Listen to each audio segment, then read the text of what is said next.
বাংলাদেশের বাইরে পৃথিবীর বিভিন্ন প্রান্তে যেখান থেকে চ্যানেলে দেখছেন আপনাদের সকলকে সাদর আমন্ত্রণ তৃতীয় মাত্রা দেখবার জন্য। প্রিয় দর্শক, সাম্প্রতিক নানা বিষয় নিয়ে আলোচনার জন্য আমার সঙ্গে স্টুডিওতে রয়েছেন আমার ভাই বসা আছেন বাংলাদেশ জাতীয়তাবাদী দল বিএনপি দলীয় সাবেক সংসদ সদস্য নুরুল ইসলাম মনি এবং আমার ডানে রয়েছেন সাবেক সংসদ সদস্য এবং রাজনৈতিক বিশ্লেষক লেখক মোহাম্মদ গোলাম মাওলা রনি। স্বাগত আপনাদের দুজনকে তৃতীয় মাত্রায়।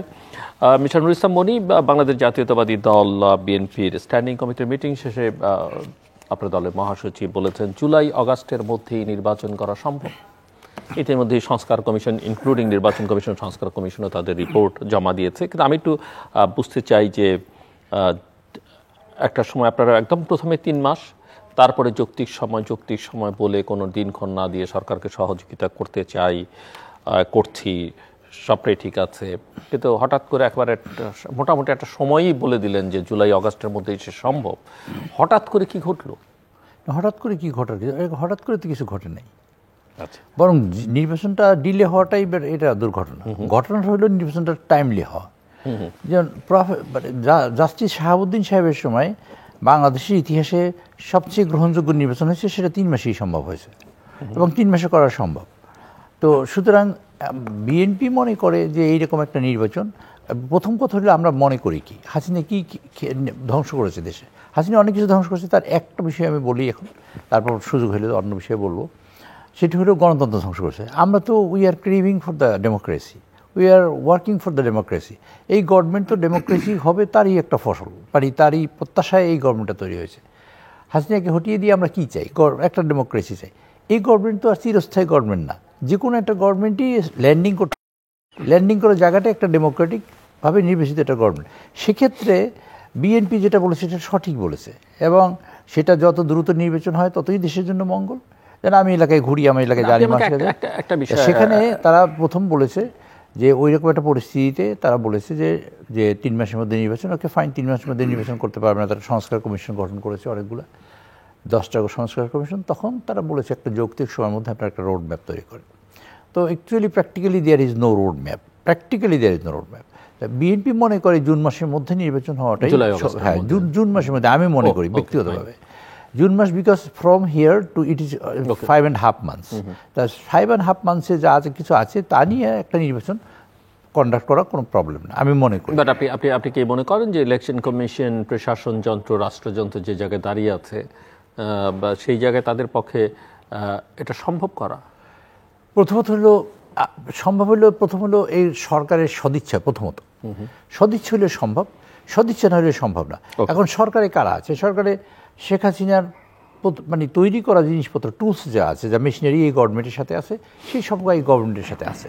সুতরাং এই মেশিনারি গভর্নমেন্ট চাইলেই পারছে না, এবং গতি কমে গেছে, প্লাস একটা সিদ্ধান্তহীনতার ব্যাপার হয়ে দাঁড়াইছে। এরা তো যারা আমলা বাহিনী আছে, সেই আমলা বাহিনীর ব্যাপারে আমি আপনার এখানে বলেছি, আর এক জায়গায় তো একবারে ডিটেল বলেছি বা টকশোতে। সেটা হলো আমলা বাহিনী চায় সরকার ব্যর্থ হোক, এটা হলো তাদের প্রত্যাশা, কার্যক্রমে এরকম প্রমাণ হয়। কারণ সেই লোকেরাই সবাই বসে আছে গভর্নমেন্টের প্রশাসন যন্ত্রে। তা প্রশাসন যন্ত্র ঠিক করে এই কাজটা করতে হলে আপনাদের আরও 15 বছর লাগবে। কারণ 4 টায়ার পর্যন্ত, first layer, second layer, third layer, fourth layer পর্যন্ত সবই হলো আওয়ামী লীগের প্রতিষ্ঠিত এবং আওয়ামী লীগের লোকজন। এটা সরাতে হলে প্রত্যেকে 5 বছর করে সময় লাগবে, যদি 4-5 20 বছর এমনি লাগে যদি এই সরাতে হয়।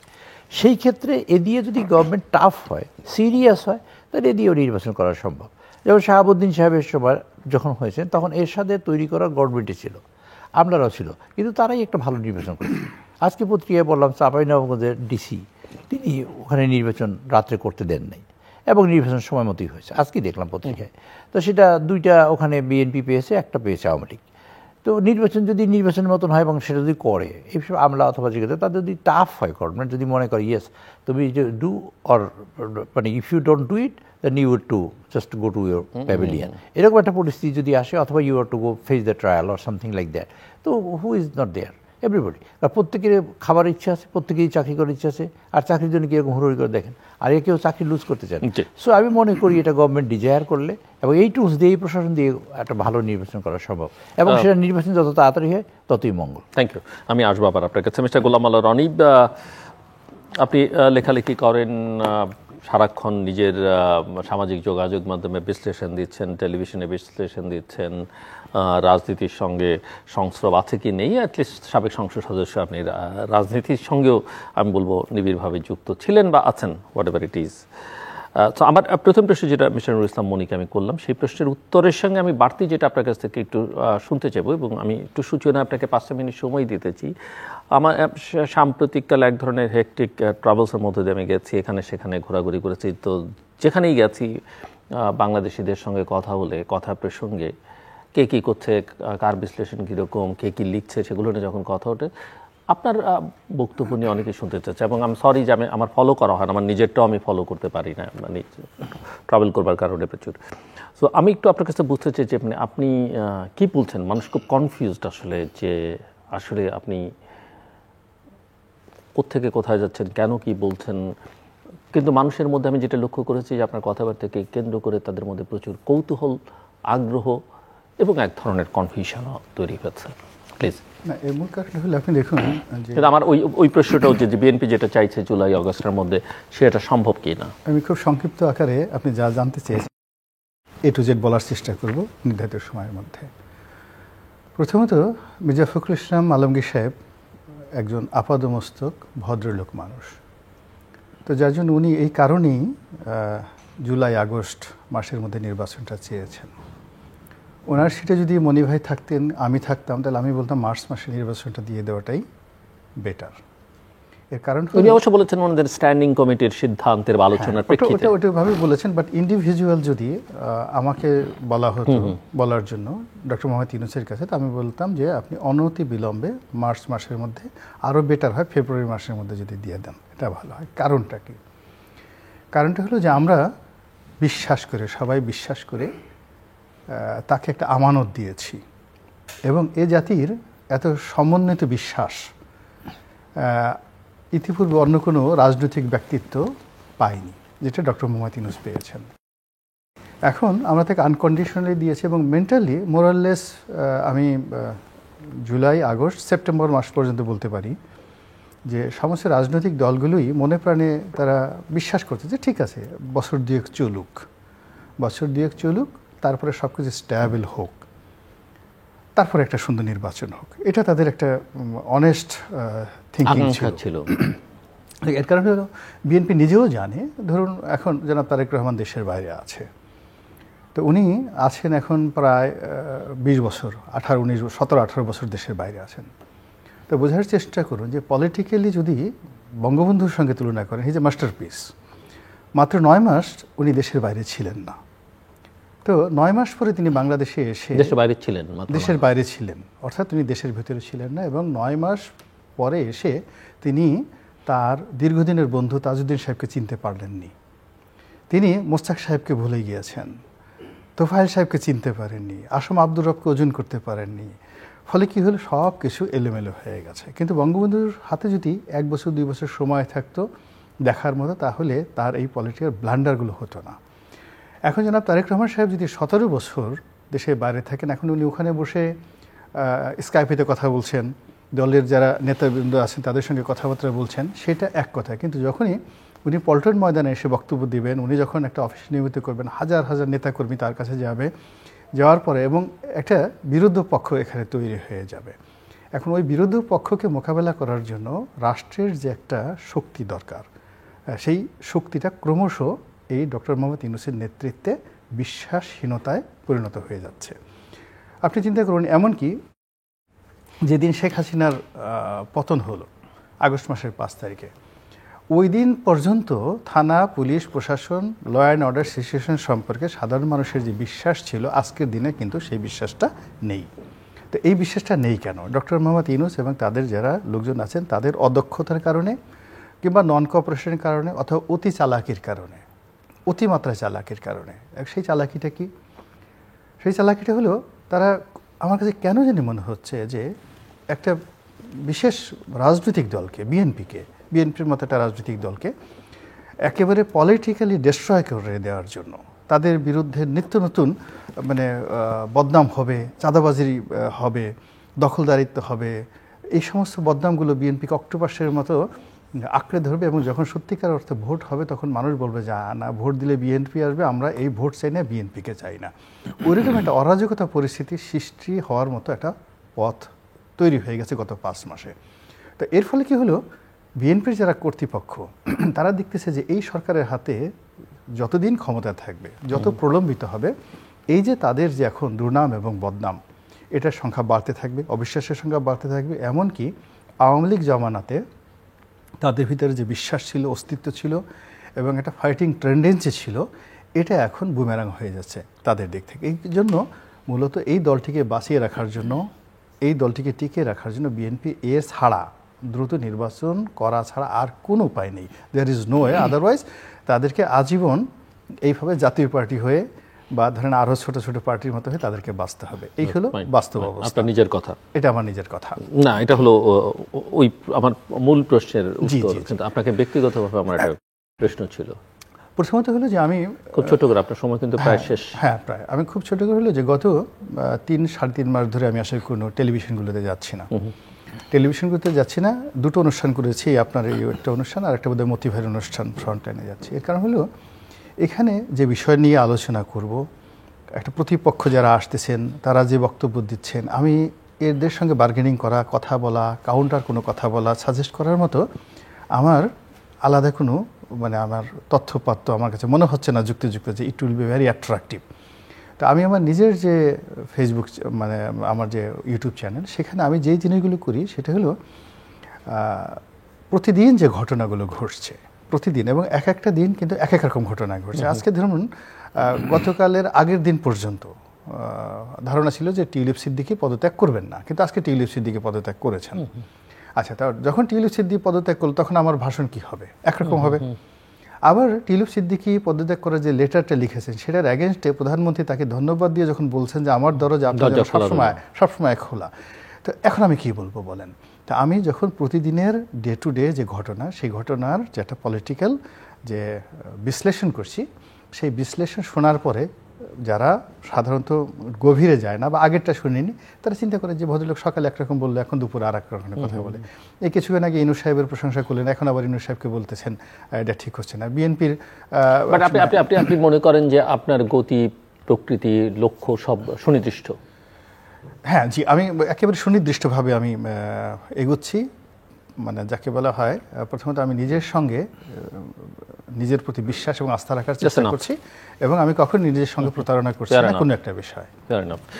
মিস্টার নুরুল ইসলাম মনি, আলোচনার মধ্যে যেহেতু প্রসঙ্গটা আসলোই, টিউলিপ সিদ্দিকের প্রশ্ন, এবং আপনি কিভাবে দেখেন, এবং এই যে দুর্নীতি নিয়ে অনেক কথাবার্তা হয়, অনেকেই হয়তো বলতে শুরু করবেন যে কই, যেটা গোলাম আল্লাহ রনি উল্লেখ করলেন, তিনি পদত্যাগ করলেন, প্রধানমন্ত্রী তাকে আবার আসার আহ্বান জানাচ্ছেন, একটা ছোট্ট তদন্ত করা হয়েছে, তদন্তের প্রধান বলছেন যে কিছুই পাওয়া যায়নি। একই কথা একই সময়ে বিএনপি বলতো যে আওয়ামী লীগ তারেক রহমানের সম্পর্কে এত কথাবার্তা বললো, একটা মামলা এস্টাবলিশ করতে পারলো না। কি ব্যাপারটা কি আসলে? ব্যাপারটা হলো ওনার যে বক্তব্য রাখছে তার জন্য কিছু কথা ওনার জন্য বড় দরকার। সেটা আপনি কিন্তু 3টা শব্দ বলেছেন, কিউরিয়াস, আর একটা শব্দ বলেছেন, আর লেসে বলেছেন কনফিউজড। People confused. ওনার বক্তব্য শুনে আমি এখনই এই মুহূর্তে কনফিউজড। সাগরের গভীর সাগরের মধ্যে যদি কেউ পথ হারিয়ে ফেলে এবং তার যদি কম্পাস না থাকে এবং সে জানে না যে কোথায় যাচ্ছে, সে যেটা যাচ্ছে সেটা মনে করে সেটাই সুনির্দিষ্ট জায়গায় যাচ্ছে, কিন্তু যাচ্ছে গভীর সাগরের দিকে, এটা হতে পারে। এখন ভাইয়ের কথা শুনে আমি কনফিউজড যে তারেক সাহেব দেশে নাই, 9 মাস পরে এসে শেখ মুজিবুর রহমান সাহেব করে ফেলেছে। 9 মাসে দেশ স্বাধীন হয়েছে। এটা এক লাইন বলতে চাই, দেশ স্বাধীন হয়েছে 9 মাসে। আপনি কত বছর বয়সে নির্বাচন দেবেন? স্বাধীন হয়েছে দুধ করে 9 মাসে, আপনি 9 মাস পরে নির্বাচনটা দেন। নির্বাচন দরকার এই কারণে, কারণ পিপলসের যে ডিম্যান্ড, এই পিপলসের সাথে এই গভর্নমেন্টের কোনো সম্পর্ক নেই, কোনো কানেকশন নেই। যে মেইন প্রবলেম, এবং পিপলের সমস্যাটা তারা বুঝতে পারে না। যেমন ধরুন, আজকে তারা গ্যাসের দাম বাড়াবে, ডাবল করেছে। এই দেশে কলকারখানা চলবে কী করে? গ্যাসের দাম ডাবল করার পরে, কলকারখানা চালাবার পরে তাদের কি প্রত্যাশা আছে? এই গভর্নমেন্ট তাদের কোনো স্ট্রিক নেই তো। তারা কয়েকদিন পরে চলে গেলে তারপর কি চালাবে দেশটা? তারা তো যাবেই একদিন। যাওয়ার পরে কী হবে? এই দেশটা কি একদম ফেলে দিয়ে চলে যাবে? সাগরে তো ফেলে দিতে পারবে না, দেশটা থাকবে। গোলাম মাওলা রনি একদিন হয়তো ধরেন এই দেশের দায়িত্ব নেবে, আপনি নেবেন, বা XYZ কেউ একজন নিলে, বা আমি নিলাম। কিন্তু কেউ একজন নিলে সেটা চালাবে কী করে? আজকে গ্যাসের দাম ডাবল বাড়িয়ে দিলে, যেটা গতকালকে ছিল 20 টাকা সেটা করেছেন আপনি 40 টাকা, 80 টাকা করতে চেয়েছিল। আপনি ভ্যাট বসাইছেন, ট্যাক্স বসাইছেন কার উপরে? আপনি দেবপ্রিয়বাবু বলছে আপনি 6টা বাজেট দিতে পারেন, সেই পরিমাণ টাকা চুরি করেছে, এটা ঘোষিত। অঘোষিত তো আরও বেশি, আরও 6টা বাজেটের টাকা আছে ধরুন। আচ্ছা, ঘোষিতটাই ধরলাম, আপনি 6টা বাজেটের টাকা 1টা টাকা আনার জন্য কোনো প্রক্রিয়া গত 5 মাসে আপনি দেন না, 6 মাসের মধ্যে নাই, একটা নো প্রক্রিয়া আমি কোনো দেখিনি। শুধুমাত্র আজকে স্টেটমেন্ট দেখছি, আজকে স্টেটমেন্ট দেখছি। এটা তো আমি আজকে তো 3 মাস ধরে টকশোতে বলছি আপনারা টাকা আনেন না কেন বাইরে থেকে? আপনি মানুষের উপর ট্যাক্স বসাচ্ছেন কেন? এই মানুষের উপর ট্যাক্সটা না বসিয়ে আপনি টাকাটা বাইরে থেকে নিয়ে আসেন। এই যে টাকাটা তারা চুরি করেছে, টিউনিসির কথা বলব কি, ফ্যামিলি সহ সবাই মিলে চোর। শেখ মুজিব বলছে আমি পেয়েছি চোরের খনি, আর সেই চোরের খনির মূল খনির দায়িত্ব দিয়ে গেছে শেখ হাসিনাকে। আর শেখ হাসিনার পাশে তারা ছিল তার বোর, তার ভাই, ভাতিজা, সবাই চোরের খনি, চোরের ফ্যাক্টরি। এখন সব জায়গায় তাদের বিরুদ্ধে মামলা হয়েছে। সেই শেখ হাসিনা বলছে যে এতিমের টাকা মাইরে খেয়েছে খালেদা জিয়া, বলো সেই 2 কোটি টাকা বাইরে 12 কোটি টাকা 6 কোটি টাকা হয়েছে। এই বিষয় নিয়ে আলোচনা করব কি, দেশের দুর্নীতির ব্যাপারে। দুর্নীতি যে এই পর্যায়ে যেতে পারে এবং এত হইতে পারে, এটা তো ধারণার মধ্যেও মানুষের কোনো নাই। আপনারা তো ধারণার মধ্যে থাকার কথা না, আমাদের থাকতে পারে না। একটা রূপপুর পারমাণবিক প্রকল্প থেকে যদি $5 বিলিয়ন বা $6 বিলিয়ন যদি চুরি করতে, একটা প্রজেক্ট থেকে, বিএনপি 10 বছর যদি গভর্নমেন্টে থাকে তাও কিন্তু এই $6 বিলিয়ন চুরি করতে পারবে। মানে বিএনপি যে ই করে, উনি তো বললেন যে কনফিউজ মানুষের দুর্নাম হয়েছে। বিএনপি সেরকম পার্টি, জাতীয় পার্টি বাছার করা। বিএনপি তো জাতীয় পার্টি কেন, তার চেয়ে ছোটো করার চেষ্টা করেছিল শেখ হাসিনা। খুলনায় ভোট হওয়ার পরে শেখ হাসিনা বলছে এত ভোট কী করে পাইল? শেখ হাসিনা তো এটা তো বলছি, টেলিভিশনে আপনি নিশ্চয়ই শোনার কথা, আমার মনেও আছে। তো বিএনপিকে মারছে, ধরছে, কাটছে, জেলে দিছে, গুম খুন অত্যাচার বলতে যা বুঝায় এদেশে জেলখানা, বাংলাদেশে তো জেলখানা হয়ে গেছিলো, সমগ্র মানুষ জেলে গেছে, এরকম পরিস্থিতি। তারেক রহমান সাহেবের বিরুদ্ধে 20-25টা মামলা, আমাদের মতো একটা মানুষের বিরুদ্ধে 15-20টা মামলা, আর 400-500 পর্যন্ত মামলা হয়েছে। এই দেশে এত মামলা করার পরে বিএনপি কোনো নিচে যায় না, বিএনপি আরও শক্তি নিয়ে বৃদ্ধি নিয়ে আছে। বিএনপি সম্পর্কে কোশ্চেন হলো, মানুষ গভর্নমেন্টে গেলে মানুষের প্রত্যাশা থাকে গভর্নমেন্ট থেকে টিল্ট হইতে পারে। আমরা গভর্নমেন্টে যাই না, আমাদের তো মুখ খোলা আছে, আমরা হাজার কথা বলবো মানুষের কাছে, বলার তো প্রস্তুতি আছে। আপনি গেলে বিএনপি, যদি আপনি বিএনপি ক্যান্ডিডেট হিসেবে যান, আপনি বলবেন কি? আপনার তো একটা বক্তৃতা আছে মানুষের কাছে, মানুষকে বলবেন কি? এই পরিমাণ সম্পদ দূর করেছে, তা তো উস্কানো যায় না, আলোচনায়ও তো আসে না, আলোচনা করাও তো অসুবিধা। মানে এই পরিমাণ আপনি যে ক্ষেত্র ধরেন সেই ক্ষেত্রেই লুটপাট, যে ক্ষেত্র ধরেন, যেটা ধরেন, কনস্ট্রাকশন ধরেন, অথবা ধরেন কোনো একটা পরামর্শ, আমি কোথায় জানি পড়ছি কয়েকদিন আগে, আর মনে রাখতে পারিনি, এটা সত্যি কথা মনে রাখতেন, পেপার জমা করে রাখতেছি, যদি ভবিষ্যতে কোনো সুযোগ হয় তাহলে এইসব কথা বলবো। এখন পেপার জমা করতেছি, মনে রাখা সম্ভব না। 95 কোটি টাকার প্রজেক্ট, 94 কোটি টাকা দিয়েছে পরামর্শ ফি, 1 কোটি টাকার কাজ। এই কয়েকদিন আমি পেপারে পড়েছি, কোথায় আমি মনে বলতো ঠিক মনে নেই। প্রত্যেক দিনের পেপারে এই পরিমাণ লুটপাটের খবর আসে। বাংলাদেশে এরকম 2টা-5টা লুটপাট হলে আমি ফাটাই ফেলাইতাম টেলিভিশন বা বক্তৃতা দিয়ে, কিন্তু এত লুটপাট যে বলাই যায় না কোনটা বলতে কোনটা রেখে কোনটা বলবো। একটা প্রজেক্টের কথা বলা পারবে, বালিশের কথা আপনার মনে আছে, পর্দার কথা মনে আছে, একটা কলা গাছ না জানি কি, একটা নারকেল গাছ বিক্রি হয়েছে 6 কোটি টাকায়, $6,000 এলসি দিয়েছে ইন্ডিয়া, $6 লক্ষ পেমেন্ট করেছে। $6,000 কি যেন পার্টস, বিআরটি না বিআরটিসি পার্টস স্মুল করবে, $6 লক্ষ পেমেন্ট করছে। এখানে যে কোনো কিছুর মা বাপ ছিল না, মা বাপহীন একটা দেশে, এবং লুটপাট করারও একটা সীমা থাকে। সব কিছু যে আমি এটা লুটপাট করে বাকিটা যেন বাঁচাই রাখতে পারি, আরও ভবিষ্যতে লুটপাট করবো, সেরকমও না, যে যায় যাক, এই পরিস্থিতি হয়ে গেছিলো। তাকে লুটপাটের প্রশ্ন যাইতেছি না, মানে বলবো কি, এটা বইলে করতে চাপ নাই, এটা ফ্যামিলি সহ চোর, সবাই মিলে চোর। তা সবাই মিলে চোর, এখন এদের আলোচনা করবো কি? আলোচনা করার কী আছে? তারা করেছে দেশটা ধ্বংস হোক। একটা নর্মাল হিউম্যান বিইংয়ের বডিতে ব্লাড থাকে 5 লিটার, এরা 6 লিটার নিয়ে গেছে। ব্যাপারটা এরকমই করে ফেলছে। তারা চাইছে ইকোনমিক্যালি দুর্বল হলে দেশটা আমাদের সাবসার্ভিয়েন্ট একটা কান্ট্রি হিসেবে অথবা একটা করদ রাজ্য হিসেবে আমরা ভারতের পাশে থাকতে পারি। এইটা হলো তারা কার্যকর করেছে। That program they have made, এবং on the basis of that program they have taken all the programs. ওই প্রোগ্রামের ভিতরে মূল প্রোগ্রাম ইজ দেয়ার যে আপনার ব্লাড সাকিং করে, সাইফোনিং করে টোটাল ব্লাডটা নিয়ে যেতে। আপনি যদি ইকোনমিক লুইক হয়ে যান একটা কান্ট্রি, আপনি তো কান্ট্রি হিসেবে এরপর ফাইট করবেন কি? আপনি ভাত খাবেন না ফাইট করবেন? হিটলারের সেই বিখ্যাত কথা এখন বলা লাগে যে মানুষকে এই পর্যায়ে নিয়ে রাখো, মানুষ বেঁচে আছে সেইটাই যেন মনে করে তার জীবনের সবচেয়ে বড় উন্নতি। তো বাংলাদেশে হাসিনা তো সেই জায়গায় নিয়ে গেছিল যে মানুষ বেঁচে আছে, আমি বেঁচে আছি, সেইটাই আমার জন্য বড় উন্নতি। হাসিনা আমাকে ধরে নেই, পুলিশ আমার বাড়িতে আসে নাই, র্যাব আমাকে খুঁজতেছে না, এইটাই আমার বড় উন্নতি। এর চেয়ে বড় উন্নতি মানুষ বাংলাদেশে কিছু কল্পনাও করতে পারেনি। যে মিস্টার গোলাম আল্লাহ রানী, বিশ্লেষক হিসেবে আমি জানি না আপনার, আবারও বলি যে পলিটিক্যাল অবস্থান, অ্যাফিলিয়েশন সম্পর্কে আমি এই মুহূর্তে কিছু প্রশ্ন রাখছি না বা বুঝতেও পারছি না, বাট একজন অ্যানালিস্ট হিসেবে আপনার কাছে আমি শুনতে চাই যে বিএনপির যে রাজনৈতিক অবস্থান ট্র্যাডিশনালি যেটা দেখা গেছে, বিএনপি কি সেখান থেকে খানিকটা নিজেকে পরিবর্তিত সংশোধিত করবার চেষ্টা করছে বলে আপনার মনে হয়? যেমন একটা অভিযোগ আওয়ামী লীগের ঘরানা থেকে করা হতো যে বিএনপি একদম ফার রাইটিস্টদের সঙ্গে সম্পর্কিত, জামাত অন্যান্য ইসলামী শক্তিগুলোর সঙ্গে সম্পর্কিত। আজকে কি মনে হচ্ছে যে বিএনপি একটু মধ্যপন্থা, উদারনৈতিক গণতন্ত্র, একেবারেই অন্যদের চাইতে নিজেদেরকে একটু আলাদা করে ৭১-এর মূল চেতনাটাকে ধারণ করে, আওয়ামী লীগের মতো চেতনা বাণিজ্য নয়, এবং জামাতের সঙ্গে ডিস্টেন্স তো আন্দোলনের আগের থেকেই শুরু হয়েছে, বাট মানে আমি জুলাই আগস্টের অভ্যুত্থানের ওই সময়কার আন্দোলনের কথা বলছি, এটা এখন একটা আলাদা দুটো শক্তিতে পরিণত হচ্ছে। একদিকে মানে ইসলামী বা ট্র্যাডিশনাল ইসলামকে ধারণ করে পলিটিক্যাল ইসলাম থেকে নিজেকে খানিকটা দূরে সরিয়ে নিজের একটা এমন একটা অবস্থান তৈরি করা যে বাংলাদেশের আধুনিক মানুষ, উদার মানুষ, গণতান্ত্রিক শক্তিগুলো সবাই তার পেছনে। এবং আমরা লক্ষ্য করছি বেশ কিছু রাজনৈতিক দল যারা কোনোদিন বিএনপির সঙ্গে ছিল না, কোনো অ্যালায়েন্সের মধ্যে প্রত্যক্ষ বা পরোক্ষ, তারাও এখন বিএনপির রাজনীতিকে, বিএনপির ম্যাচুরিটিকে প্রশংসা করছে। আপনার অবজারভেশন কি, বা এই যে নতুন মেরুকরণ সেটার আসলে ভবিষ্যৎ কি? এবং এই জায়গায় আমি আরেকটু শুনতে চাইবো, আমি ১-২ মিনিট আপনি বেশি সময় নিন, পরে মিস্টার মনি অ্যাড করবেন, আওয়ামী লীগের ভবিষ্যৎ আপনি কি দেখেন সেটাও একটু শুনতে চাই।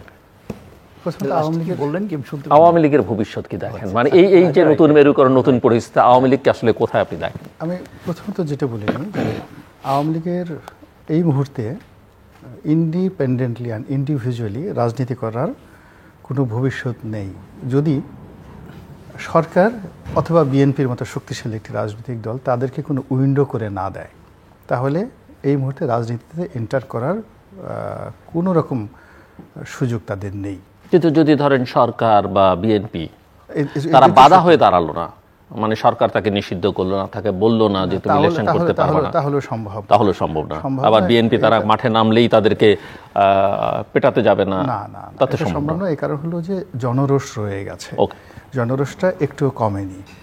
যেমন দেখা গেল যে আমরা ডক্টর ইউনূসের ব্যাপারে খুবই বিরক্ত, বিএনপির অনেক নেতাকর্মীর ব্যাপারে খুবই বিরক্ত। ইট ডাজ নট মিন যে আওয়ামী লীগের যে সমস্ত লোক আমাদেরকে ১৫ বছর যাবত অত্যাচার করেছে আমরা তাদেরকে ক্ষমা করে দিয়েছি। এবং আপনি দেখেন এই যে মাঝে মধ্যে আওয়ামী লীগের বিভিন্ন লোকজন ধরা পড়ে, তো মানুষ হারিয়ে ফেলে, ধৈর্য হারিয়ে ফেলে, তাদেরকে পিটুনি দেয়। কিংবা ওই যে হঠাৎ করে দেখা গেল যে ফেসবুকে এসে, লাইভে এসে কোনো নেতা কথাবার্তা বলে, এগুলো দেখলে মানুষের মেজাজ ঠিক থাকে না। তো আওয়ামী লীগ এখনও পর্যন্ত তারা মনে করছে যে তারা ঘোরের মধ্যে। স্যার কারণটা কি দেখেন, আমাদের একটা ট্রেডিশনাল রাজনীতি হলো, আপনি যদি বিএনপিকে বলেন যে 1/11টা কেন হলো, তারা বলবে যে এটা মঈনুদ্দিন ফখরুদ্দিন আমাদের সাথে বেইমানি করেছে, এর কোনো অন্য কোনো আমরা কিচ্ছু করি নাই, উই ডিড নাথিং, আমাদের কোনো অন্যায় ছিল না। আপনি যদি জামাতকে জিজ্ঞাসা করেন, বলবেন যে ৭১ সালে আমরা সব একদম পারফেক্ট ছিলাম, আমাদের মানে ওই সময়টাতে অখণ্ড বাংলাদেশ বা অখণ্ড পাকিস্তান। কেউ তো বলছেন যে জামাত এখন আওয়ামী লীগকে ক্ষমা চাইতে বলছে, কিন্তু জামাতের ক্ষমা প্রার্থনা। আবার হ্যাঁ, ওইটি আবার যদি এখন আপনি আওয়ামী লীগের কোনো লোককে জিজ্ঞাসা করেন, তারা প্রথমে বলবে যে আমাদের সাথে পুলিশ এবং সেনাবাহিনী বেইমানি করেছে, আমাদের জনগণ আমাদেরকে তাড়ায় নাই, বিএনপি আমাদেরকে তাড়ায় নাই, কেউ তাড়ায় নাই। অর্থাৎ যে যার অবস্থানে যখনই খুব স্ট্রিক্ট অবস্থায় থাকছে। এবং দেখেন ডক্টর মোহাম্মদ ইউনূস অতি সম্প্রতি তার একটা চমৎকার কথা বলেছেন নুরুল কবির সাহেবের সাথে একটা সাক্ষাৎকারে। তো তিনি যেটা বলেছেন যে আমার কাছে যখন আসে সবাই, আমি তো তাদের কথাবার্তা শুনলে একেবারে অভিভূত হয়ে যাই, এবং আমার কাছে মনে হয় যে বাংলাদেশে কোনো সমস্যা নেই, প্রত্যেকটা রাজনৈতিক দল আমাকে সাহায্য করতে চায়, সহযোগিতা করতে চায়, আমি যা বলি তারা অ্যাগ্রি করে, আর তারা যা বলে আমিও তাদের সঙ্গে অ্যাগ্রি করি।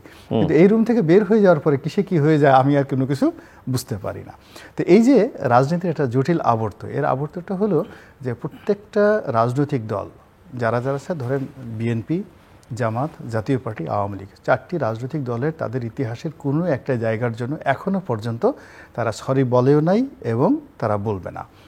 এবং যেহেতু তারা বলবে না, না বলার কারণে আওয়ামী লীগের প্রসঙ্গে যেটা আসছে, এখন যেহেতু সময়টা বিএনপির পক্ষে, ফলে বিএনপির সেই 11 সময় তারা কী করেছিল না করেছিল এগুলো ভুলে গেছে এই 20 বছর পরে।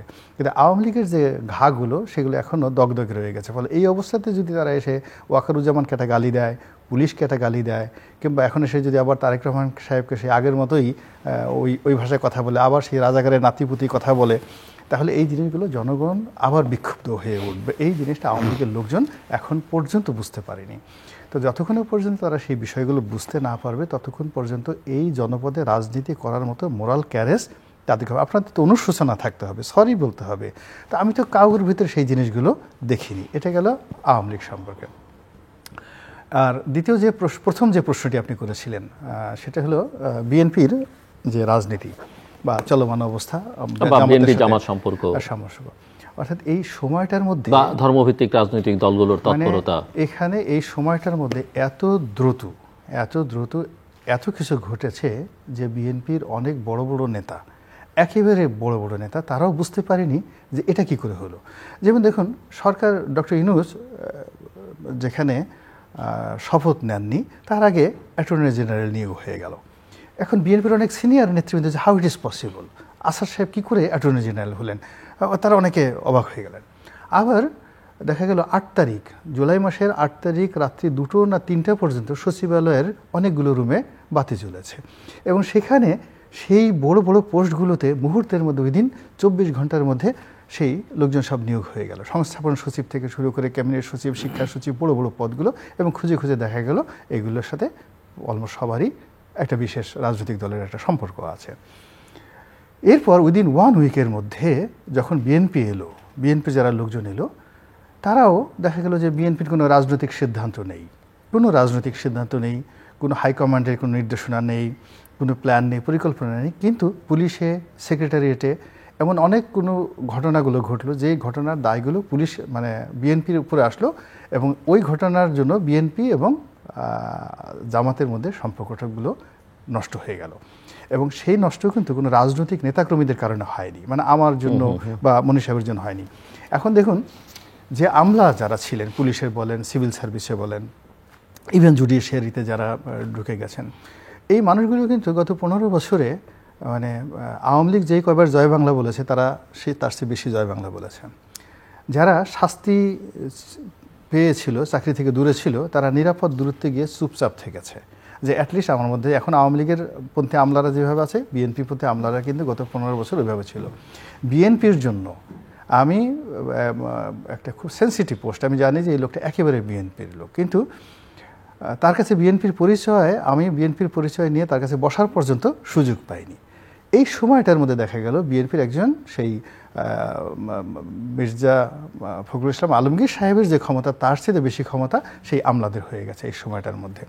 অর্থাৎ এত দ্রুততার সাথে পদ পদবি দখল করার জন্য, সিবিএগুলো দখল করার জন্য এই দুটো রাজনৈতিক দলের যারা নেতৃবৃন্দ রয়েছে, তো সেই রাজনৈতিক দলের নেতৃবৃন্দগুলোকে না জানিয়ে এই আমলারা যার যার জায়গাতে তারা পৌঁছে যাওয়ার পরে ওই আমলাদের যে বিরোধটা, সিবিএ নেতাদের বিরোধ, এখন সোনালী ব্যাংক সিবিএ, অগ্রণী ব্যাংক সিবিএ, ওই দিন আপনার 5ই আগস্টের পরে 48 ঘন্টার মধ্যে কিন্তু এগুলো সব দখল হয়ে গেছে। ঢাকার এক একটা মার্কেটে শত শত কোটি টাকার ডিলিং হয়। আপনি বড় বড় যে গুলিস্তানের মার্কেটগুলো আছে, ওই মার্কেটের যে নতুন পদ পদবিগুলো, এগুলো কি জামাত দখল করবে না বিএনপি দখল করবে? যে দখল করেছে, যদি বিএনপি করে থাকে, জামাতের লোকশত্রু হয়ে গেছে, জামাত দখল করলে বিএনপি লোকশত্রু হয়ে গেছে, এবং ওটাই আলটিমেটলি ওই স্বার্থের সংঘাতটা পলিটিক্যাল জায়গাতে চলে এসেছে। এবং এই পলিটিক্যাল জায়গাতে চলে আসার পরে এখন যার যেটা হাতিয়ার আছে, বিএনপির হাতিয়ার কি? বিএনপির হাতিয়ার তার জনপ্রিয়তা, বিএনপির হাতিয়ার হলো তার বিশাল জনগোষ্ঠী, মাস পিপলের সাথে সে তার গর্বের বিষয় হলো সে মুক্তিযুদ্ধ করেছে। তো সে সেই বিষয়গুলো নিয়ে জামাতকে খোঁটা দিচ্ছে যে 71-এ তুমি কোথায় ছিলে, তোমরা তো এই কাজ করেছো, ইত্যাদি ইত্যাদি বিভিন্ন রকম ঘটনা। জামাত আবার এগুলো গুরুত্ব না দিয়ে, জামাতের যেটা আছে, তারা নামাজ পড়ে, দাঁড়িয়ে আছে, টুপি আছে, তারা নিজেদেরকে সৎ হিসেবে করে, তারা বলে যে আমরা তো চোর না, এক চোর গেছে আর এক চোরকে আমরা নেব না, এক জালেম গেছে আর এক জালেমকে নেব না। এখন এই যে একটা কন্ট্রাডিকশন অ্যান্ড কনফ্লিক্ট এমন একটা পর্যায়ে চলে এসেছে, যেটা আলটিমেটলি এই সরকারকেও বিপদে ফেলেছে, জনগণকে বিপদে ফেলেছে, এবং দুটো দলকে বিপদে ফেলেছে। এবং এইখান থেকে এখন আর বের হওয়ার মতো, মানে এর যে ক্ষয়ক্ষতি, এই কয়দিনে, এই 5 মাসে যে ক্ষয়ক্ষতি, এই ক্ষয়ক্ষতির যে আমাকে আপনি যেহেতু আমি জানি যে ধর্মভিত্তিক রাজনীতি বা গোষ্ঠীগুলোকে আপনি দীর্ঘদিন যাবৎ ফলো করেন, আপনার কি ধারণা যে বিএনপি জামাত আগামী দিনগুলোতে কাছাকাছি আসবার আর সুযোগ আছে না দূরত্বটা বাড়বে? এটা প্রথম প্রশ্ন। দ্বিতীয় প্রশ্ন হচ্ছে জামায়াতের সঙ্গে অন্যান্য যে ধর্মভিত্তিক রাজনৈতিক শক্তি, রাজনৈতিক দল শক্তি, আমি বলছি যেমন ধরেন ইসলামী আন্দোলন, হেফাজতে ইসলাম, কারণ তারা আবার নিজেদেরকে রাজনৈতিক দল বলে না, সো এদের সঙ্গে জামাতের শক্ত, এদের সঙ্গে এক ধরনের সম্পর্কে টানাপোড়েন সবসময় ছিল, এরা কি একসঙ্গে হবার কোনো সুযোগ আছে? না, এখানে বিএনপির সঙ্গে জামাতের হবে না, যেহেতু না বিএনপির সঙ্গে জামাতের হবে না সেটা বলছি আমি, জামাতের সঙ্গে অন্যদের কথা বলছি। অন্য রাজনৈতিক দলগুলোর হবে না, বরং তাদের সঙ্গে আরো হানাহানি অতীতের যে কোনো সমস্যা বেশি হবে ধর্মভিত্তিক রাজনৈতিক দলগুলোর মধ্যে হানাহানি। আপনি বলছেন যে জামাতকে একা হাঁটতে হবে? জামাতকে একা হাঁটতে হবে, সম্পূর্ণ একা হাঁটতে, এবং তারা সেটা জানে এবং সেই জন্যই তারা ওইভাবে প্রস্তুতি নিয়ে হাঁটছে। এবং সে কারণেই কি তারা মাঝে মধ্যে তাদের কেউ নির্বাচনকে বিলম্বিত করতে চাইছে? হ্যাঁ, তারা চাচ্ছে, বিকজ মানে নির্বাচন যত বিলম্বিত হবে জামাত তত স্ট্রং হবে, তত তারা গুছিয়ে নিতে পারবে, এবং বিএনপি তত বদনাম হবে, এবং ডক্টর ইউনূস তত দুর্বল হবে, এবং যখন দুর্বল হবে ঘোলা পানিতে মাছ শিকার করা যেহেতু মানে তাদের জন্য খুব ইজি হবে। ইসলাম, রাজনীতি কোনো ডেফিনিট কথা নেই, ডেফিনিট কথা, শেষ কথা নেই, ডেফিনিট কথা নেই, শেষ কথা অন্য কথা, একটা ডেফিনিট নেই। যেমন উনি বললেন জামাত বিএনপি একত্র হবে না, ডেফিনিটলি এরকম রাজনীতি কোনো ডেফিনিট বিষয় নেই। একবার একটা ছোট যোগ বলতে হয় যে আম্মা তুমি কি আব্বার সাথে জীবনে কখনো একমত হয়েছো? ছেলে জিজ্ঞেস করছে, একবার হয়েছি। কবে? যখন ঘরে আগুন লাগছে তখন পাকঘরে দরজায় দুজন একসাথে লাফ দিয়ে বাইরে হয়েছি। তো ঘরে আগুন লাগলে পাকঘরে দরজায় দুজন একসাথে বাইরে, এটাই হলো ব্যাপার। কোশ্চেন হলো আন্দোলন করেছে শেখ মুজিবুর রহমান সাহেবের বিরুদ্ধে, তারপরে গভর্নমেন্টে আসলো, জিয়াউর রহমান স্যারের গভর্নমেন্ট আসলো, আসার পরে বিএনপিও একবার ক্ষমতা থেকে বেরিয়ে গেল, বেরিয়ে যাওয়ার পরে ক্ষমতায় আসলো হোসেন মোহাম্মদের সাথে। এই আওয়ামী লীগ বিএনপি একত্রে আন্দোলন করেনি, এটা তো আপনি চোখে দেখছেন, এক মুদ্রার এই পিঠের ওপিঠ বা নর্থ পোল আর সাউথ পোল একত্রে আন্দোলন। আন্দোলনের প্রশ্ন না, এখন যেহেতু ক্ষমতায় যাওয়ার প্রশ্ন, সেই কারণে প্রশ্নটা তার উত্তর। রাজনীতির কৌশল থাকে আর রাজনৈতিক একটা বড় এজেন্ডা থাকে।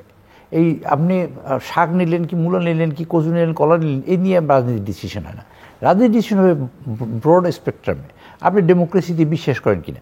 ডেমোক্রেসিতে বিশ্বাস করলে আপনি আপনার পাশে যারা আপনার ফ্রেন্ড বা যাদের দিয়ে আপনার চলেন, যারা এখানে মূলত ফ্যাক্টর, আপনারা বুঝতেই পারেন যে কারা ফ্যাক্টর, সেই সব লোকদের বক্তব্য কী, আপনার সেই সব লোকদের বক্তব্য, আপনার ইচ্ছা এবং মানুষের ইচ্ছা এবং আপনার পরিবেশিক অবস্থা, এই মিলাইয়া আপনি ব্লেন্ড করার পর যে জিনিসটা বেরোবে সেটা হলো রাজনীতি। আপনি তৈরি করবেন, আপনার ইচ্ছা আছে আপনি ধর্ম এখানে চালু করবেন।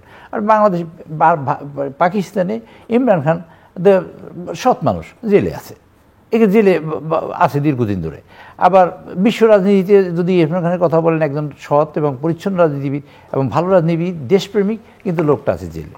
এটা সকল কিছু মিলেই একটা ফলাফল হবে। এটা আপনি আজকে যে পরিস্থিতি আছে, কালকে পরিস্থিতি কী হবে নোবডি নোজ। কালকে প্রফেসর ইউনূস কেমন করবেন, কী করবেন আমি জানি না, আমি জানি না, রনি ভাইও জানেন না। তো রাজনীতিতে একটা পলিটিক্যাল যে পয়েন্ট, মানে পলিটিক্যাল দাঁড়াবে দুইটা একটা পয়েন্টের উপর ভিত্তি করে, সেখানে একটা পোলারাইজেশন হইতেই পারে কোনো সময়। সেই পোলারাইজেশন কার সাথে? আপনি আমাকে সরাসরি বলেন যে নির্বাচনকে সামনে রেখে জামাত বিএনপির নৈকট্য বারবার কোনো সুযোগ আছে না দূরত্ব বাড়বে? দূরত্ব বাড়ার সম্ভাবনা যেমন আছে, আবার নৈকট্য হওয়ার সম্ভাবনা তেমনই, একদম 100 দুইটাই। এখন হইতে পারে যে আমরা যদি জামাত যদি তার অঙ্ক করে দেখে যে এই পরিস্থিতিতে তার অঙ্ক মিলে না, তখন সে অঙ্ক মিলাবার জন্য সে চেষ্টা করবে। বিএনপি যদি দেখে তার অঙ্ক মিলে না, সে অঙ্ক মিলাবার চেষ্টা করবে। আর একজনে যদি দেখে তার অঙ্ক মিলে না, সে অঙ্ক মিলাবার চেষ্টা করে। এটা তো প্রত্যেক দিনের ঘটনা। এবং রাজনীতিতে তো সকাল থেকে শুরু করে সন্ধ্যা পর্যন্ত নতুন ঘটনা। উনি বললেন যে টিউলিপ সিদ্দিকীকে লিখছে, আবার প্রধানমন্ত্রী লিখছে আমার দরজা খোলা আছে, পরের দিন কী হবে তা উনিও জানেন না। কোশ্চেন হলো রাজনীতিতে সবসময় সকাল থেকে সন্ধ্যা পর্যন্ত কী হবে আপনি প্রেডিক্ট করতে পারেন। হ্যাঁ, একটা বিষয় আছে, আমি ডেমোক্রেসিতে বিশ্বাস করি, আমি মুক্তবাজার অর্থনীতি বিশ্বাস করি, আমি এই দেশের ডেমোক্রেসি মানুষের মানে কী বলে বাক স্বাধীনতায় বিশ্বাস করি। তাহলে আমি এরকম 3টা বা 4টা ন্যূনতম প্রোগ্রাম নিয়ে আমি মাঠে নামবো। এই ন্যূনতম প্রোগ্রামের সাথে কারা আছে? এর সাথে ধরেন ধর্ম একটা বিষয়, ধর্ম ব্যবসায়ী একটা বিষয়, আর ধর্মীয় মানুষ এক ধরনের বিষয়।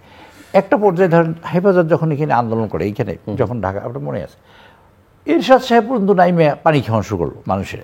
এরশাদ হেফাজত করে নাই, ও খাওয়া ও মোচা কেউ সবাই নামছে, নাইমে তাদের সবার সাহায্য করা শুরু করছে। এই হুজুরে যাইতেছে, মানুষ যাইতেছে, পানি খাওয়া, খেজুর খাওয়া, মানুষ অনেক কিছু করে। কে কখন কোথা দিয়ে কি শুরু করবে আর কখন কি ঘটবে এটা প্রেডিক্ট করা রাজনীতি সম্ভব, আমি মনে করি এটা পসিবল না। কাজেই রাজনীতিতে এখানে যেমন সম্ভব একেবারেই কাছে যাওয়া, একসাথে রাজনীতি নির্বাচন করা, তেমনই সম্ভব একেবারে বৈরী উত্তর মেরুতে এবং দক্ষিণমুখী অবস্থান করা, যে একেবারে বিরোধী দল অবস্থান করা। এটা কৌশল হতে পারে, সবসময় রাজনীতি একটা কৌশল থাকে। জামাতের কৌশল জামাত নেবে, ওনার কৌশল উনি নেবে, আমার কৌশল আমি নেব, আপনার কৌশল আমি নেবে। আমরা যদি মল্লযুদ্ধ আমি যে কৌশল যেটা শ্যুট করবে সেইটাই নেব, পরিস্থিতি আলোকে করবে। বল একটা বারে আমরা ক্রিকেট খেলে দেখি, সেই বলের উপর ভিত্তি করে তারা ব্যাটিং করে। এমনিতে এই যে এখন সরকারের ছাত্রদের প্রতিনিধি হিসেবে বা প্রতিনিধি নামে যারা আছে, কারণ এটার মানে বিতর্ক আছে যে তারা আসলে ছাত্রদের, সকল ছাত্রদের, বাংলাদেশের ছাত্র সমাজের প্রতিনিধিত্ব করে কিনা, তাদের অ্যাক্টিভিটিসকে আপনার কাছে কি মনে হয়? তাদের পারফরমেন্স, তাদের চাওয়া আকাঙ্ক্ষা, তাদের একটা সংগঠন দ্বারা করেছে জাতীয় নাগরিক কমিটি, তাদের বক্তব্য বা বৈষম্য বিরোধী ছাত্র আন্দোলন এই ব্যানারে বা প্ল্যাটফর্মে এর অধীনে তারা যেটা বলছে বা করছে, একটা দেশে মানুষের রাজনীতি করার সকলের অধিকার আছে, কিন্তু একটা দেশের নষ্ট করার, ধ্বংস করার অধিকার যেমন শেখ হাসিনার নাই, খালেদা জিয়ার নাই, তারেক রহমান সাহেবের নাই, XYZ নাই, ওরা নাই, আমার নাই, কেউরই নাই। তো বৈষম্য বিরোধী ছাত্র আন্দোলন একটা পর্যায় পর্যন্ত তো আমরা মনে করেছিলাম যে ইয়েস, তাদের উপরে ভিত্তি করেছে, কিন্তু তাদের মধ্যে যে এখন ডিভিশন, কনফিউশন প্লাস পদের অবস্থান সব মিলিয়ে তারা, আমি ব্যক্তিগতভাবে কনফিউজ তাদের ব্যাপারে, আমি পার্সোনালি কনফিউজ। আর গোলাম মোল্লা রনি না পারলো, ওরা পেরেছে আপনাকে কনফিউজ। না, আমি গোলাম মোল্লা রনি কনফিউজ, মানে উনি জানি কনফিউজ, মানে আমি কনফিউজ। অ্যাকচুয়ালি তারা চায় কি, তারা একটা দল করবে, ধরুন গভর্নমেন্টে বসে কিংস পার্টি করবেন, তারা বলেন ওকে ফাইন, ইউ ডু ইট।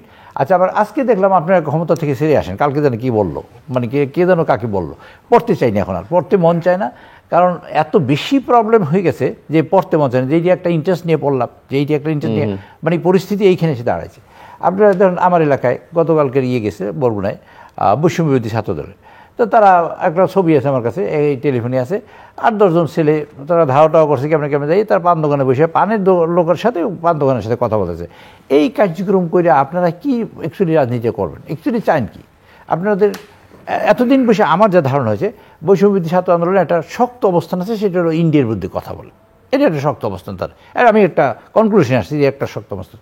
আর একটা শক্ত অবস্থা আছে, তারা আওয়ামী লীগের বিরুদ্ধে কথা বলে। ওকে ফাইন, আপনাদের একটা অবস্থা আছে। আওয়ামী লীগের বিরুদ্ধে তো জামাতও কথা বলে, কথার কথা। আওয়ামী লীগ, ইন্ডিয়ার বিরুদ্ধে জামাতও কথা বলে, ইন্ডিয়ার বিরুদ্ধে বিএনপিও কথা বলে, আওয়ামী লীগের বিরুদ্ধে বিএনপি কথা বলে, অন্যান্য দল আওয়ামী লীগের বিরুদ্ধে কথা বলে, বিএনপিতে। তা আপনাদের ডিফারেন্স কি? ডিগ্রি হইতে পারে, যে আপনারটা 90 ডিগ্রি, আমারটা 80 ডিগ্রি, আর একটা 70 ডিগ্রি। কাজে এই ডিগ্রি পাইপা তখন আর এই পলিটিক্সে আপনার একটা মানে সুনির্দিষ্ট কতগুলো প্রোগ্রাম যদি আপনার দিতে পারেন, সেগুলো একটা কথা। আমি মনে করি না যে এই প্রোগ্রাম যারা ছাত্র বৈষম্য বিরোধী ছাত্র আন্দোলন যে কার্যক্রম নিয়ে মাঠে নামছে বা যে কার্যক্রম করতেছে, তাতে মানুষ মানে বিরক্তই বলবো আমি। এবং তারা তো এ আর বি এর মধ্যে তেমন কোনো পার্থক্য দেখছে না, না, আমি তো দেখি না। না, তারা দেখছে না এ আর বি এর মধ্যে, তারা বলে এ আর বি, আমি সি তো দেখিই নেই। সি এর মধ্যে কি পার্থক্য? আর অনেক কথা শুনি, সেগুলো বাতাসে ভেসে বেড়ায়, সেগুলো তারা বলে না এভিডেন্স আছে, নাই যে তা নয়। তো সেই সব ব্যাপারে এখন বলতে চাই না, কারণ বলতে চাই না এরকম আমরা কেউ দুর্বলকে সবল করতে চাই না, তারা দুর্বল আছে, দুর্বলই থাকুক আপাতত। মিস্টার গোলাম মোল্লা রনি, আপনার অবজারভেশন কি? আমার অবস্থান হলো যে বৈষম্য বিরোধী ছাত্র আন্দোলনে যারা নেতৃবৃন্দ রয়েছেন, তাদের ব্যাপারে সবার এটা শ্রদ্ধা, আকর্ষণ, ভালোবাসা ছিল। এটি হলো জুলাই, আগস্ট, সেপ্টেম্বর পর্যন্ত। এখন তাদের অনেক কথা, কর্মকাণ্ড সব কিছু ক্রমশ বিরক্তির দিকে যাচ্ছে। আমাদের দেশের লোকজন এখন খুব কনজারভেটিভ। আমাদের দেশে পাকনামও বেশি একটা মানুষ পছন্দ করে না। প্রত্যেকটা মানুষেরই তার বয়স অনুযায়ী, অবস্থান অনুযায়ী কথা বলা উচিত। এখন দেখা গেল বাঘ যদি বিড়ালের মতো মিউ মিউ করে, বিড়াল যদি বাঘের মতো মিউ মিউ করে, তো এই জিনিসগুলো পছন্দ হয় না। তো এখন পুরো বাংলাদেশের যারা শাসন ব্যবস্থা, ক্ষমতা যাদের হাতে রয়ে গেছে, সেই ক্ষমতাধর লোকদের আমাদের চিরাচরিতভাবে যেভাবে দেখছি সেরকমভাবে তারা হচ্ছে না। ফলে ক্রমশ দিন যত যাচ্ছে তাদের সম্ভাবনা তত বিনষ্ট হচ্ছে এবং মাস পিপল, সাধারণ মানুষের মধ্যে তাদের আকর্ষণ, গ্রহণযোগ্যতা কমেছে এবং ক্ষেত্রবিশেষে বিরক্তি উদ্রেক করছে। এবং একটা জিনিস দেখবেন, ক্রোধের তুলনায় বিরক্তি কিন্তু মারাত্মক। আপনি ধরেন কারোর প্রতি রাগ হলেন, তো কারোর প্রতি রাগ হলেন, তখন আপনার ক্রিয়া প্রতিক্রিয়া একরকম, কিন্তু কারোর প্রতি আপনি বিরক্ত হলেন, ধরেন মশা আপনাকে খুব বিরক্ত করে, মাছি খুব বিরক্ত করে, তো ওই অবস্থাতে মানুষ অনেক সময় নিজের প্রতি অত্যাচার করে। একটা মাছি থাপ্পড় দিতে গিয়ে নিজের গালের উপর 10-12 বার থাপ্পড় মেরে দেয়। তো এরকম একটা অবস্থা হয় কি, এখন এই যে যা কিছু রাজনীতিতে এই মুহূর্তে হচ্ছে, শুধুমাত্র তরুণ যুবক না, তার সঙ্গে সঙ্গে প্রায় সব ক্ষেত্রেই বিরক্তি উৎপন্ন করছে মানুষের মনে। ভয়ও পাচ্ছে না কেউ, কোনো মানুষের মধ্যে ভয় নাই এখন। সবাই মানে হাওয়ায় যেভাবে উড়াল দেয় সেভাবে উড়াল দিয়ে ভয় পাচ্ছে না, কাউকে সম্মান করবে, রেসপেক্ট করবে। ওইরকম যারা ক্ষমতাধর লোকজনের ভিতরে রেসপেক্ট নাই, ভয় নাই, উল্টো বিরক্তি। আবার কারো কারো কথায় করুণা আসে যে লোকটা কত অসহায়, তাকে একটু হাত পা টিপে দিয়ে আসি বা বসিয়ে দিয়ে আসি, এরকম একটা অবস্থার সৃষ্টি হয়।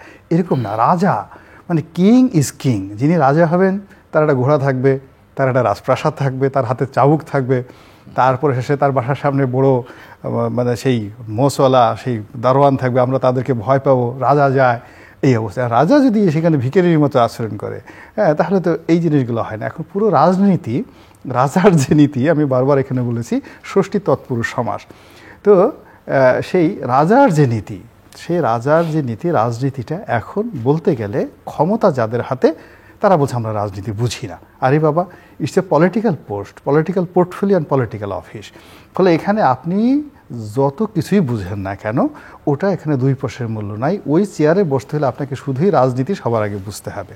তো এখন এখানে যারা এই মুহূর্তে যারা আছেন তাদের অনেক লেখাপড়া আছে, অনেক যোগ্যতা আছে, অনেক ডক্টরেট ডিগ্রি আছে, অনেক আন্ডারস্ট্যান্ডিং আছে, অনেক স্যাক্রিফাইস আছে দেশ জাতির জন্য, কিন্তু মূল ব্যাপার হলো তাদের স্টেক হোল্ডার হলো পলিটিক্যাল পার্টিস, ভোটার্স, যাদের রাজনীতি আশা আকাঙ্ক্ষা, সেই আশা আকাঙ্ক্ষার জায়গার মধ্যে একটা বিরাট গ্যাপ তৈরি হয়ে গেছে এবং এই গ্যাপটি ক্রমশ বাড়ছে এবং ওই গ্যাপের মধ্যে কতগুলো ভয়াবহ উপসর্গ আলটিমেটলি তৈরি করা হয়ে গেছে। এর কারণ হলো, আপনি ধরুন যে বিএনপির সময়টিতে তোফায়েল সাহেবকে নাকি হাতকড়া পরানো হয়েছিল। আচ্ছা, ভালো কথা, কিন্তু আওয়ামী লীগ সেটার প্রতিশোধ নেওয়ার চেষ্টা করেছে অনেক গুণ বেশি করে। তারা কাউকে হাতকড়া পরায়নি, কিন্তু ময়লার গাড়িতে মামলা, অমুক মামলা ঠামলা দিয়ে একটা মানুষকে যতভাবে অপদস্থ করা সম্ভব সেইভাবে তার আচ্ছা আরো অনেকগুলো অপমান করার সেটা করছে। আবার আওয়ামী লীগ যে কাজগুলো করেছে সেটা আবার এখন কোর্টে এসে কারোর মাথায় ডিম মারা, ডাইরেক্ট ফ্লাইং কিক, লাথি মারা, তাও আবার সাবির হোসেন চৌধুরীর মতো মানুষকে লাথি মারা, কামরুল সাহেবকে এই ডায়াবেটিসের রোগী, এমনি ভিতর সন্ত্রাস, ডায়াবেটিস রোগী, তাকে সেই উপরে উঠানো নামানো, এই কাজগুলো এত সুন্দরভাবে হচ্ছে। হওয়ার পরে যারা ক্ষমতায় যাবে আর এখন যারা ক্ষমতায় আছে তারা বারবার খালি ওই দৃশ্যটা মনে করছে যে আগে যেহেতু তারা প্রথম বলছে যে we have done everything meticulously, এবং এখানে ম্যাটিকুলাস শব্দের অর্থ হলো যে অঙ্কের যেভাবে সূত্র আছে 2 + 2 4 হিসাব করে করে অঙ্কতে এগোয়। তো এইভাবে তারা যেহেতু এই যে রাজনীতির আজকের এই পরিণতিতে তাদের স্বীকারোক্তি অনুযায়ী তারা ম্যাটিকুলাসলি এসছে, অঙ্ক কষে কষে আজকে এখানে এই ঘটনা ঘটবে, কালকে ওই হবিগঞ্জে এই ঘটনা ঘটবে, পরশুদিন এখানে ছাত্ররা আসবে, এগুলো সব তারা পরিকল্পনা করে আসছে যদি তাদের কথা সত্য হয়। তো কাজেই তারা ওইটা যদি ম্যাটিকুলাসলি কল্পনা করে এতগুলো একটা ঘটনা ঘটিয়ে দিতে পারে, তাহলে তাদের পরাজয়ের ফলে, তাদের ব্যর্থতার ফলে ম্যাটিকুলাসলি কী কী ঘটনা ঘটতে পারে এই ভয় কিন্তু রীতিমতো অস্থির হয়ে গেছে। ফলে কি হচ্ছে দেখেন, তাদের মুখে যে কথাগুলো মানায় না তারা কিন্তু সেই কথাগুলো বলছে। অনেক বড় বড় মানুষ মানে খেলেছে বিশ্ব নিলয়ে বিরাট শিশু আনমনে। এখন উনি 88 বছরের একজন বয়স্ক মানুষ, সারা পৃথিবীর অভিজ্ঞতা, হ্যাঁ অফিসিয়ালি 84, তো সারা পৃথিবীর সব মানুষ তিনি উলট পালট করে দেখেছেন। তো সেই মানুষ অ্যাজ ইট ইজ সেভাবে কথাবার্তা বলছেন, মনে হয় যেন 3-4-এ পড়েন একজন শিশু, দুনিয়ার কোনো কিছু বুঝে না। আমাকে বলল ক্ষমতা আসার জন্য আমি এসে গেলাম, আমি তো এত কিছু চিন্তা ভাবনা করিনি, যদি লেগে যায় ভালো, আর যদি না লেগে যায় কপাল খারাপ। তো এখন ওই যে ওনার যে কৌতুক যেটা বললাম, যে আমিও কিন্তু ওইভাবে বলছি যে যদি সব কিছু স্বাভাবিক থাকে, সব কিছু স্বাভাবিক থাকে, এখনকার মতো থাকে, তাহলে বিএনপি আর জামাতের বন্ধুত্ব সম্ভব নয়। তবে উনি যেটা বলেন যদি ঘরে আগুন লাগে, যদি ঘরে আগুন লাগে তাহলে বন্ধুত্ব হতে পারে। এখন আমাদের বন্ধুত্বের জন্য ঘরে আগুন লাগার জন্য অপেক্ষা করতে হবে, এছাড়া বন্ধুত্ব সম্ভব নয়। সিমিলারলি বিএনপি কিন্তু আনকন্ডিশনালি সরকারকে বিশ্বাস করেছিল, জামাত তো প্রথম থেকেই তাদেরকে একটা ব্ল্যাঙ্ক চেক দিয়ে রেখেছে তাদের সঙ্গে করার জন্য। কিন্তু ওই বিএনপির সাথে সরকারের যে দূরত্বটা, এই দূরত্বটা আপাত দৃষ্টিতে ওনার ওই এর মতো যদি কোনো আগুন না লাগে, মেজর যেমন মধ্যে দেখা গেলো সীমান্তে একটা গণ্ডগোল হলো, তারপরে আবার মধ্যে কি একটা দুর্ঘটনা ঘটলো, সেই ঘটনার পরে আবার উনি সবাইকে ডাকলেন ঐক্যমত্য, সবাই সেখানে গেলেন। এরকম কোনো কেস টু কেস যদি দুর্ঘটনা ঘটে, এবং সেটার মধ্যে যদি কোনো ম্যাটিকুলাস থাকে, পরিকল্পনা থাকে যে কোনো একটা দুর্ঘটনা ঘটিয়ে সমস্ত রাজনৈতিক দলগুলোকে আবার এক টেবিলে বসার জন্য বসানো হলো, ওটাও হাইয়েস্ট 15 দিন থাকবে। 15 দিন পরে আবার ডক্টর ইউনূস বলবে যে আল্লাহ এখানে সে এত সুন্দর সুন্দর কথা বলে গেল, 15 দিন পরে সেগুলো থাকবে না। ফলে এখন যে বিশৃঙ্খলা তৈরি হয়েছে, যে অব্যবস্থাটা তৈরি হয়েছে, যে অবিশ্বাস তৈরি হয়েছে, এবং এই সময়গুলোর মধ্যে কতগুলো অন্যায় হয়ে গেছে, কতগুলো পাপ হয়েছে, কতগুলো গুনাহ হয়েছে, এই পুরো জিনিসগুলোর কর্মফল যারা যারা করেছে তাদেরকে ভোগ করতে হবে। আওয়ামী লীগ যেভাবে ভোগ করেছে সেই ভোগ করার পরে আপনি আবার একটা নতুন কনক্লুশনের দিকে যেতে পারবেন, তার আগ পর্যন্ত আপনি যেতে পারবেন না। এটা হলো মিস্টার নুরুল ইসলাম মনি, আমরা শেষের দিকে, so closing remarks, what is next? এই বিষয়টা ক্লোজিং রিমার্কস এইভাবে করে যে এটা আমাদের দেশটা সেভ করার দায়িত্ব আমাদের সকলের উপর বর্তিয়েছে আমি মনে করি। প্রফেসর ইউনূস সাহেব বুঝে করুক আর না বুঝে করুক, এবং তার অ্যাডমিনিস্ট্রেশনে যারা আছেন তারা বুঝে করুক আর না বুঝে করুক, দেশের পরিস্থিতি খারাপই হচ্ছে এবং সাধারণ মানুষের অসুবিধা হয়েছে, এবং সাধারণ মানুষের সমস্যা বোঝার মতন পরিস্থিতি তাদের নেই, বিকজ তারা গভর্নমেন্টে বসেছে বাইরে থেকে এসে, তারা এই পলিটিক্সের এই মাটির সাথে মিশে গভর্নমেন্টে বসে নেয়। আর কিছু এনজিওর মানুষ বসেছে, গভর্নমেন্ট চালাবার মতন অভিজ্ঞতা সম্পন্ন মানুষও তাদের সাথে নেই। ফলে যে বিভিন্ন জায়গায় অ্যাডহকরিজম হচ্ছে, যেন আপনি ট্যাক্স বাড়ালেন, এ করালেন, সে করলেন, মানুষ ট্যাক্স দেবে কোথা থেকে? মানুষের কি সেই সম্পদ আছে নাকি? সম্পদ হলো শেখ হাসিনার কাছে, সম্পদ হলে তার লোকজনের কাছে এবং সেই সব বড় বড় ব্যবসায়ীদের কাছে। সম্পদ আপনি সেখান থেকে কালেকশন করেন। এই কারণে মানুষের যে মানুষের মানে দুর্বিষহ জীবনযাপন করেছে শেখ হাসিনা 15 বছরে, সেই দুর্বিষহ মানুষের উপরে ট্যাক্স বসাইলে আপনি বসাইতে পারেন। আওয়ামী লীগের লোক যারা আছে তারা এসে লুটপাট করছে, তাদের উপর ট্যাক্স বসায়। সাধারণ মানুষের দোষটা কি? আপনি ট্যাক্স বসাইতেছেন। কাজে এইখান থেকে সেভ করার জন্য একটা নির্বাচিত গভর্নমেন্ট ছাড়া কোনো উপায় নেই, এবং নির্বাচিত গভর্নমেন্টের জায়গায় নিয়ে আসার পরিস্থিতি যত দ্রুত করবে তত better for the nation. Professor Yunus এইখানে বসার পরে তো এক জায়গায় তো ল্যান্ড করতে হবে, তার তো এখানে তো ফেলে দিতে হবে। কোথায় ল্যান্ড করবেন? একটা নির্বাচিত গভর্নমেন্টের কাছে ল্যান্ড করবেন। নির্বাচিত গভর্নমেন্টটা আপনি যদি সংস্কার করেন লম্বা সময় ধরে, সংস্কার করেন যদি করে এই লম্বা সময় ধরে সংস্কার করে যদি আপনাকে আনএন্ডেড সংস্কার যদি করেন, তারপর একটা নির্বাচন, একটা উনি বলছেন খুব ভালো নির্বাচন, yes we are hopeful for that, but উনি একটা লম্বা সময় দিয়ে নির্বাচন করলে মানুষের, উনি যেটা বলছেন যে ভয় নাই, ডর নাই, আইন শৃঙ্খলা নাই, মানুষ মানে একটা ফ্র্যাঙ্কেনাই স্টাইল একটা হয়ে গেছে, মানে মানুষ মানে যার যার মতন চলতেছে, এরকম একটা ভয় ভীতির কালচার যেমন শেখ হাসিনা তৈরি করছে, উল্টো দিকে চলে গেছে। সেটা বিষয়টা এটা গভর্নমেন্টের মতো চলুক, মানুষ মানুষের মতো চলুক, অ্যাডমিনিস্ট্রেশনের মতো চলুক, আইনকানুনের মতো চলুক। সেরকম একটা জায়গায় নিয়ে আসার জন্য যে কাজ করা দরকার ছিল, মানুষ যেটা প্রত্যাশা করছিল ওদের কাছে, সেটা কিন্তু মানুষ পায় নাই। আর সেইটা দিন যত যাবে তত খারাপ হতে থাকবে, আর দিন যত থাকবে যেতে থাকবে তত যেটা হইতে থাকবে সেটা হলো এই গভর্নমেন্ট দুর্বল হতে থাকবে। তাতে মানুষের এইরকম আস্থাহীনতা হবে। তখন হবে কি, তারা একটা ভালো নির্বাচন দিতে চাইলেও নির্বাচনটা দিতে পারবে না, সেই পরিস্থিতি তাদের মধ্যে আরও ক্রাইসিস তৈরি হবে। সেই ক্রাইসিসটা ওভারকাম করার জন্য, দেশটাকে বাঁচাবার জন্য আমরা মনে করি একটা বেস্ট নির্বাচন করার জন্য এবং স্ট্রংলি এটা হ্যান্ডেল করা। 9 মাসে যদি দেশ স্বাধীন হতে পারে, তবে 9 মাসে নির্বাচন হতে পারবে না কেন? It's very big question to me. আর একটা সংস্কার আপনি করলেন, শেখ হাসিনা, আমরা সংস্কার করে the latest form of the democracy আমরা যেটা বিশ্বাস করেছি সেটা হলো আমরা কেয়ারটেকার গভর্নমেন্ট সিস্টেম ইন্ট্রোডিউস করেছি। শেখ হাসিনা এসে পরে বলে না, নাই, দরকার নেই। তা আমি এটা আপনার অনেক সংস্কার করবেন, নেক্সট গভর্নমেন্ট যেই নিয়ে আসুক সে নিয়ে বলবেন যে না আমি এগুলো দরকার নেই। আপনি করবেন কি? চাবুকটা তার হাতে, ড্রাইভিং সিটে এসে বসে আছে, আপনি করবেন কি? কিছু করেন নেই। এইটা ফিউটাইল এক্সারসাইজ। আপনি বরং প্রফেসর ইউনূসের মতো মানুষ যে গভর্নমেন্ট আসুক তার পাশে থেকে আপনি এই সাহায্যটা করেন যাতে এই জিনিসগুলো বাস্তবায়ন হতে পারে, মানে করতে পারে। আপনি সেই পরামর্শ দেন, তাতে দেশের অনেক উন্নতি হবে আমি বলে মনে করি। আর দ্বিতীয়ত হলো, আমি আর একটা রিকোয়েস্টও করতে চাই আপনার মাধ্যমে, যে দেশের যদি ইকোনমি থেমে যায়, দেশে যদি ইনভেস্টমেন্ট থেমে যায়, এবং সিদ্ধান্তহীনতা একটা প্রবলেম, আর একটা প্রবলেম হলো গতি স্লো হয়ে গেছে। ফলে বাইরের বিদেশি শক্তি, বিদেশি যারা আছেন, বিশেষ করে ইউরোপিয়ান ইউনিয়নে যারা ইনভেস্টর আছেন, এখানে অনেক ইনভেস্টমেন্ট তো তাদের আছে বিভিন্ন ক্ষেত্রে, সেসব ক্ষেত্রে দে আর কনফিউজ, তারা তো বুঝতে পারছে না এটা কেমনে হবে। তো তারাও they are looking for a stable government, এবং এই গভর্নমেন্টের সাথে কাজ করতেও ভয় পায়। যেমন চায়না বলেছে আমরা এই গভর্নমেন্টকে টাকা দেবো না। কেন দেবে না? It's not a stable government, এবং এটা একটা মানে কত কন্টিনিউ করবে, কতদিন তারা জানে না, তারা তো টাকা দিচ্ছে না। তো সব মিলিয়ে যে পরিস্থিতি হবে মানুষের, সেটা খারাপ হচ্ছে। এখান থেকে বেরিয়ে আসার জন্য যত দ্রুত সম্ভব আপনি নির্বাচন দিয়ে একটা পরিস্থিতি, ওকে ফাইন, নির্বাচন দেওয়ার পরে কী হবে, ধরেন XYZ যে নিয়ে শেষ করতে হবে, হ্যাঁ XYZ যে নিয়ে আসবেন, তার তো একটা স্টিক থাকবে এইরকমের যে আমার after 5 years I am to go to the people, I am to face the people, আমার লোক ওর সাথে কথা বলতে হবে, এবং if they ask any question to me I am to reply to them. এইরকম একটা পরিস্থিতি থাকলে হি উইল বি কেয়ারফুল। এখন যেটা গভর্নমেন্টে আছে তারা কার কাছে যাবে আর কি কেয়ারফুল হবে কোন বিষয়?